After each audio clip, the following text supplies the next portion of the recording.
name is Jeff East. I'm U.S. Army veteran. I served from 97 to 2005. I was at Fort Bragg, North Carolina for about 4.5 years. I went to Fort Lewis, Washington for about 2.5 with the Striker Brigade. I got out of active duty. I became a ROTC instructor, so I worked for a reserve unit that trains ROTC cadets on the West Coast. Put my 4187 in to go inactive, moved back to Virginia, and that's kind of where I'm at. 2021, my best friend jumped. Just happened to run across some weird coincidence or whatever the case may be, and he called me. He sent me a video, and I asked, what's going on? Like, is that really you jumping? He's like, yeah, it's me. I said, by yourself? And he's like, yeah, by myself. We static lined out of a World War II plane. I'm like, you're foolish. You didn't do that, man. There's no way. And so he's like, no, he did. And I sent me the video, and he said, do you want to do it? I said, yeah, I'll give it a shot. I'm not jumping with anybody. I'm not going to tandem. If I can't go alone, then I'm not going. So 2022, we had a conversation with Chris and Greg and a couple other guys, Lucian and those guys. They sat on a conference call with me, asked me about my injury, what I can and can't do. I'm one-handed, one-armed. Asked me to pick my arm up, all this other stuff, and asked me if I felt comfortable, if I could steer a chute, if I ever jumped a steerable chute. I'm like, I have. It's been a very long time ago, but I think I can do it. And then he said, well, if you're up for it, we'll throw you out of the bird. I'm like, well, if we can make it happen, then I'll do it. In my head, I'm like, I'm not going to go. Like, it's not going to happen. And come July of last year, drove down here. I was still kind of sketchy. Like, I don't know if I'm going to do this or not. Like, I'm scared of heights. So just know that for me. Like, I'm terrified of heights. I can't swim. I got one arm. I'm getting thrown from an airplane into a lake with alligators in it. It's not like the best mix to go here. So anyway, so we get here. I talk to the guys. I meet them. They ask me a bunch of questions. They make sure that I wasn't lying about what I can do. And we got up the next morning at 3 or 4 o'clock in the morning. Got on the truck at 5. Went to the airfield. They rigged me up. Took me over to the airfield, or took me over to the plane and put me in the plane. And again, like I told you, I'm scared of heights. So they put me in the aircraft. So I'm looking out of the door the whole time, and I'll never forget it. So they slide me up. They put me in the door and they set me up. So when I look out, there's a substation below me, and the words that came out of my mouth weren't very nice. And I'm like, I'm scared. And they're like, you want me to take you out of the door? I'm like, I'm not that scared. Just don't drop me. It's like, we're not going to drop you. We got you here. And I'm like, I can't feel where you got me. Just don't drop me. Like, I don't care what you got. Just don't let me go. Yeah. So, they said, are you sure you're okay? Are you okay? Like, yeah, I'm fine. And they said, okay, just like we talked about, like we practiced, we're get ready, get set, go, we're going to throw you. I said, okay. And, we got to altitude. They, 1 minute, 30 seconds. I'm in the door. They said, are you ready?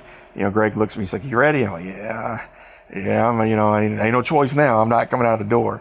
And, they gave me get ready, get set, go. And they threw me out. I counted to 4. My chute opened, and I was like, holy crap. I'm like, man, what the hell was I thinking? Yeah. To be crude about it. And then it's just so peaceful in there. Like, it's if you've seen the videos, it's quiet. There's nothing there. And then, the closer I got to the water, there's a ton of boats out there. They're cheering and yelling. And I'm like, oh man, like, you dummy, you can't swim. Like, I'm skirting over top of all these boats, and I hit the water, and it felt like forever. My diver was in the water really quick. He's talking to me. I'm choking on water. They pulled me, put me in the boat, and that's pretty much how it started. And I did it in July of that year. And then he asked me if I wanted to come back. I said, yeah, I'll do it again. And he said, you sure? I said, yeah, I'll do it again. So I came back in September and jumped with a different group. Still with Phantom, but it was different guys out there that time. And, me and my best friend were still together. So it was me and my best friend, and then his father jumped kind of back to back, which was really cool. I guess I kind of got hooked. With Phantom, I've done 4. Okay. So prior service military, I got tons of jumps, more jumps than most people have. And my first squad leader, I'm scared of heights, so I told him that. And he's like, we're going to break this. So my first month, I was on what they call fun jumps. So, like, go rig up, you're getting on the airplane whether you want to or not, and you're going to jump from a bird until you're not scared anymore. And that's how we're going to fix this. So my first month, at Fort Bragg, I had about 20 jumps, including my 5 at jump school. Most guys don't have that when they leave. But I get off the bird. He's like, "You still scared?" I'm like, "Yep, still scared." He's like, "Rig up, go back again." Like, I didn't learn. Like, I should have said, "No, I'm not scared." Yeah. And I'd have been done with it. No, not me. I'm just like, "Yep, still terrified." I'm in 4 jumps as of July. My 5th jump's in November. So as far as I know and everything I've looked at, I'll be the first quad to re-earn his military jump wings again, I guess you could say. So yeah, there's one guy that jumped before me who's a paraplegic. Very good guy, but he's got both arms. So not that there's any difference, just, there is. But so I'm the one-armed, guy that gets thrown from an airplane and still terrified of heights. So yeah, they put me in the door. They asked me, like, the first few times they put me in the door, I'm like, "Man, I'm scared. And then I think it was May. They were like, "You want to go on the door?" I'm like, "Nope, don't want to go on the door." And so, it's only 6 minutes from the runway to the air, to the drop zone. So like 5 minutes, like, "You want to go on the door?" We're like, "Nope, don't want to go on the door." And then, they turn around and ask me again, "You want to go on the door?" I said, "Nope, don't want to go on the door." And then they asked me again and said, "Do you want to go on the door?" Before I could say nope, they already pulled me in the door. So I'm like, I guess they already knew what was going to happen. But like I said, it's just, I don't know where I'm at in space. So because of my injury, I'm just not sure where I'm at. So when they set me up, it feels really weird. So I guess not that I'm dizzy. I just don't know where I'm at in relation to anybody else. And because I don't have any feeling from like my chest down, they're grabbing me on my waistband or my lower back.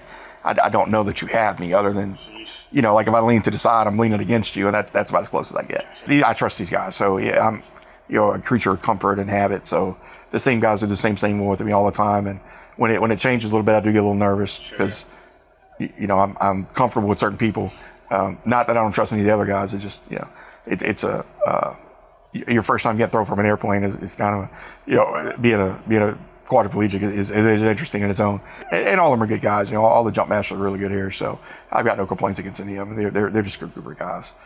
After my jump in September, they put out for somebody, to help out and do things. And, they were looking for somebody to help do like fundraising. And the bigger you get, the more expenses you got. And unfortunately, it's just the nature of the beast. With these guys, they're just, every bit that comes in goes right back. Nobody takes a stipend. Nobody takes any money. They don't get mileage reimbursement or anything like that. It's what it is. The money comes in, goes right back to us. And I really appreciate that. So they asked, and I said, "Look, I used to do this for another nonprofit." I said I was really successful at what I did. So I was like, if you want, I'll do it. I'll help you do it. And they said, "Well, we're looking for somebody to take charge of it." I said, "Well, I'll do that too. I don't mind doing it. I did it on my own before. I could do it on my own now." And the guys they're like, "No, we'll help you. What do you need done? What do you want? How can we help?" And then they've been really good. Even the members were like, "Yeah, we'll do this and we'll help out. What do you need? What can I do to help you?" I lead their donations and sponsorship kind of committee as well as their, I guess it all incorporates it to the finance. This is something I do enjoy and like their mission. So I don't mind helping spread it, but they are a grassroots organization. So even where we jump, some of the people don't even know who we are, what we're doing. So it's like, "Hey, we're jumping on Sunday or Saturday. Would you want to give me some money to do this?" And they're like, who are you? And what are you doing? And how did you get my number? And I'm like, "Oh, okay. All right. Well, let's go through this deal. My name is Jeff. I'm with the Phantom Airborne Brigade. This is our mission. This is what we do. This is how we're different from anybody else. And this is my story." My parents didn't really know what I did. So like when you're a jump site, they don't really come watch you jump. They can't come see it. So my mom travels with me. And so she sees it and she's like, "Now I get to see what you used to do in the Army. And holy crap, that's really cool. Or that's really nice." And, but we are, truly like a big family. So, within the airborne community as a whole, like the guys, no matter what branch they were in, they all know your back hurts. They all know your knees hurt. They all know, life sucks and just what it is. And I'm not, I guess I'm not like a token piece, even within like, other communities and stuff, disabled communities and things like that. They'd find the one to kind of publicize them or make them their forefront of whatever they want to do. And they don't do that to me here. So they treat me like anybody else. They talk crap to me just as much as I talk crap to them. And it doesn't, it doesn't hurt my feelings. I'm pretty thick skinned for the most part.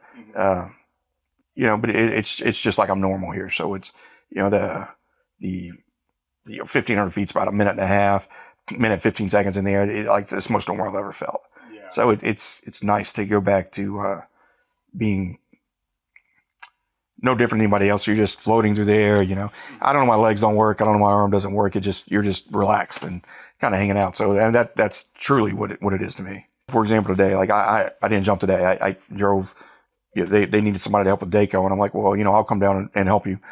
So I drove from Virginia down here to do that. It's that I don't think many other people would have done that with a different organization. Just, if they're going to do something with them or they're going to get something out of it, it's one thing, but to drive to help, 14 hours to help, that's a difference. Like I said, my mother comes with me, everybody here treats us like family. So, whether we just met or we've known each other for a year and a half, it's a different feel.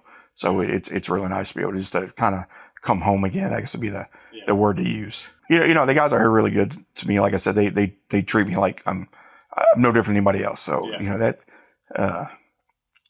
to me, that means a lot. So I mainly do a lot of like grant writing and things like that. I work with some other guys, they do like different fundraising projects or like 50-50 raffles or, something like that, like little giveaways. I found people that has given us stuff to raffle off or to donate as a prize or something. We're grassroots. Like that's exactly what we are. We're self-funded. We grew from, like 80 people to well over 500, it seemed like overnight. So expenses are there. When you bring an airplane in, you got to get parachutes, packed.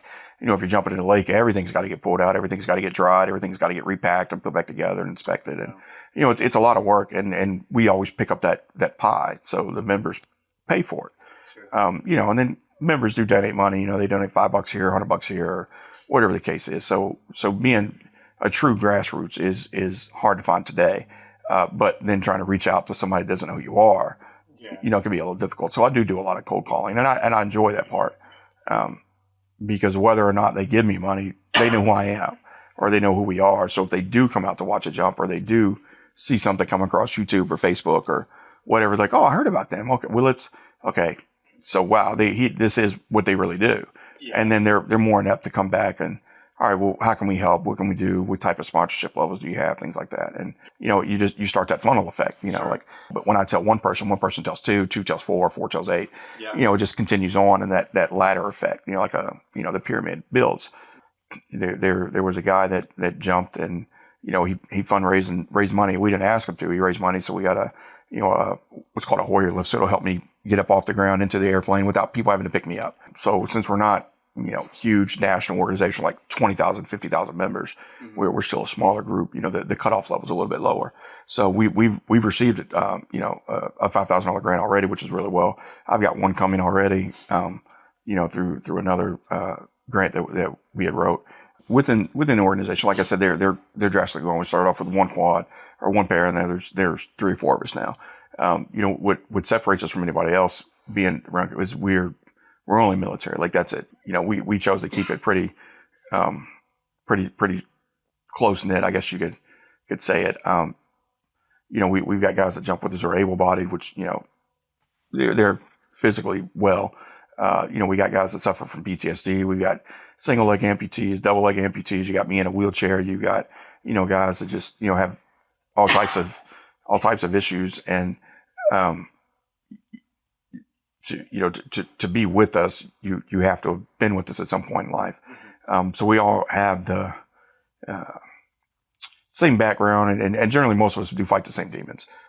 So that's generally what I like about it. And as far as where I'd like to see us go, I'd like to see us incorporate more people that can and will help or that are disabled or on that verge of, I'm never going to be able to do anything again. I can't do this. So with, speaking from somebody who's paralyzed, there's certain things I'm just never going to do again. Like I'm not going to stand. Well, I had a wheelchair that helped me stand. I have a wheelchair that helps me play golf. So like, okay, check, I can do that. Like, well, I'm never going to drive again. People just don't drive in my shape. I got a vehicle, I drove Salt Lake City all by myself. And I'm like, well, maybe I'll be able to jump again. Like that'd be something I'd like to do, but it's probably never going to happen. I'm never going to, that's it. Just check that off. My best friend Peter brought it up to me. Chris and was like, oh, we'll let you do it. If you want to do it, we'll throw you out. And I'm like, all right, we'll see. So then I checked that box. So like, there's things that we think we can't do, that we can do. And like I said, we all have our bad days. And this is something that kind of, rejuvenates the soul, I guess would be a bad way to, such a cheesy way to put it. But it is. So those that are, kind of down on themselves or down in the dumps or just in despair, that, crazy enough piece of solitude of being in the air by yourself, just, looking at the horizon or looking what the world is from above is recharging in its own, no matter their age. And, as far as our mission, we always say, the big thing out is the I got your six, never leave your man behind kind of deal. With them, I could say that's honestly the case. As far as what people can do to contribute, like, money's always a need. Like, that's just what it's going to be. But, coming out and helping, help shake shoots or, even helping us get to point A or point B. Like I said, those guys did it on their own to get us a lift. They did it on their own to find us like another wheelchair for guys to go back and forth on. This stuff is expensive. It's unfortunate. It's expensive, hobby, so you spend all this money to, have it's a 6-minute flight, minute and a half, 8 minutes at most of enjoyment or sense of normalcy that you remember. A lot of us go back to that time and that was our normalcy. We were all 18-year-old kids that, didn't know anything from anything else. And, we formed that bond. $1 makes a difference. Everybody always says that. But I can assure you that if you donate $1 to us, $1 goes to where it wants to go. We have no expenses. We're not, paying a marketing team. We're not paying any of us to sit and do this job. We do it because we generally love to do it and we want to help somebody else. We are very, exclusive, but inclusive at the same time. Nobody cares what your political status is, your religious beliefs, what your disability is. You're still, you're still a paratrooper in the end. And that's just how we look at each other. The boat that picked me up, the guy that picked me up, like it's been a year, and he does it every time. We still talk, like once or twice a month, we'll carry on conversation. How are you doing? How are things? How are the kids? And it's nice. How's your mom? How's your dog? It's truly a family with this. And probably to be as small as we are and as close as we are, that's exactly what you get. So, I can assure you, if people want to donate $1, the dollar's going to get spent, and it's not going to anything else but the organization. So it's to help a person like myself. So the guys are really good. Like I said, everybody involved is like a big family. And, if you do donate or do pitch something out, then rest assured it's going to get used where you want it. And there's absolutely nothing wrong with donating $1 or I don't want to donate anything, but can I come help do something, or can I do this, or can I do that? Everybody's got their own mission. Everybody's got their own belief in what we do. We include everybody. We don't discriminate against anything, and to give a guy in a wheelchair with one arm the opportunity to feel normal again doesn't happen often. Yeah. So I'm pretty content with where we're at. September 6th, 2009. I was leaving. My parents were going on a ride. I just taught my mother how to ride a motorcycle. She just got a motorcycle. Her and my dad were going. It was about 20 of them on a ride. I couldn't find my keys that morning.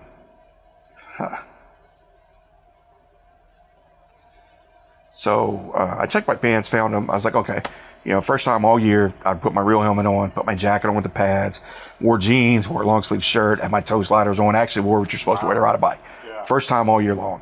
I go away, I didn't normally go. I got into an S curve and I was really high up in the curve. I just wasn't paying attention. I was like, whatever, nobody's out here. My paper lady was low. She was 8 months pregnant. She was low in the curve. I slid further up. When I did, I lost my bike. Instead of laying it down and just sliding it out, I pulled it back. I just painted it, just literally cleaned it the night before, like it was polished out, just shiny and pretty as you could be. It was an old bike. It was a monster. Yeah. I pulled it back and I was too deep in the curve. I had nowhere to go. I hit a tree. Clipped the tree on my right side. I threw the bike. Thought I got the bike away from me. I didn't. And the bike rolled over top of me. The lady pulled over. 8 months pregnant, like I said. Called her husband. Her husband's a cop. And she was EMT. So she calls her husband. He's like, what are you calling me for? You need to call 911.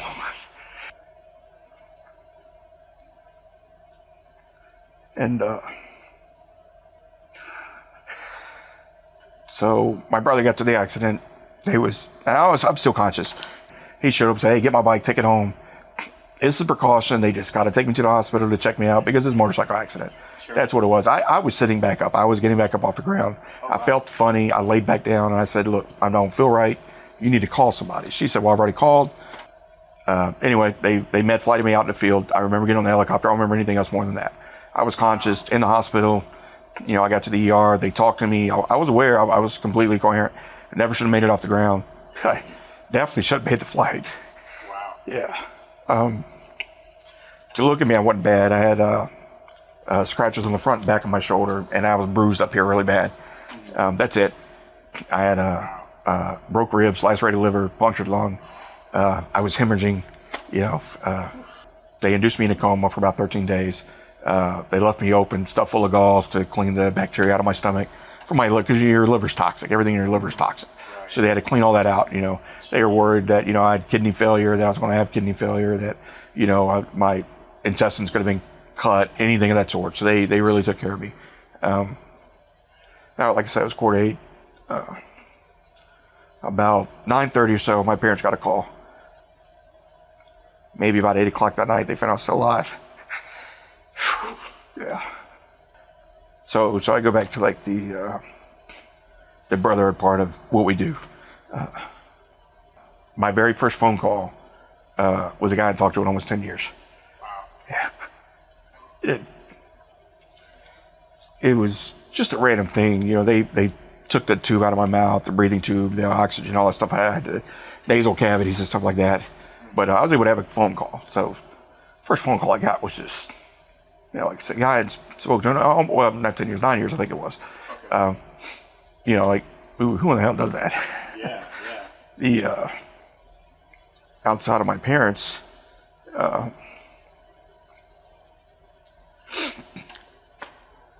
the first person that visited me was one of my old team leaders. Wow. That's cool. Yeah. So, got a guy that just pulled 24-hour duty, drove 6 hours up to sit in the hospital with me for 2 hours, wow. To drive 6 hours back home to go do drill sergeant duty again. Like, you know, you can't match that. So, yeah, it's kind of a hard thing, but yeah. You know, nonetheless, and you know, back to my best friend Peter, you know, he didn't have the money to come out. He called every day. He's really good. So, to be part of a group of strangers that actually genuinely care about what you do is unique in its own. But I could almost guarantee that any of those 500, if I called and needed to talk to somebody, they'd answer. You know, you call other people like, well, you know, let me call you back in a minute, or let me refer you to somebody else, or I can't help you with this, let me do something different, you know. So, you know, none of us are trained. You know, I teach a psychosocial readjustment class, which is how to deal with life after injury. Is layman's terms what it is. I'm a buddy mediator, buddy mentor, or whatever we want to call us today. Yeah. You know, through spinal cord injury enrichment. So I work directly with them. I teach this class all on my own, and I've taught this class for years. You know, and I do as I say, not as I do, kind of deal. You know, like I'm mad, I'm angry. This is my life. Like I'm honest. You know, like this is how I felt when I got hurt. This is how I felt afterwards. You know, everybody has bad days. You don't have to be happy every day. You just got to be happy at least one day. So if you want to do something you enjoy, or do something you think you couldn't do, then, you know, why not go do it? If you're given the opportunity to do something, I was given the opportunity to do this. Was I skeptical? Yeah. Did I honestly think I was going to go on an airplane? No way in hell. Like I was like, you know, I'm gonna rig up. I'm gonna be like, yeah, no, this ain't for me, man. I didn't like it when I did it. I don't like it now.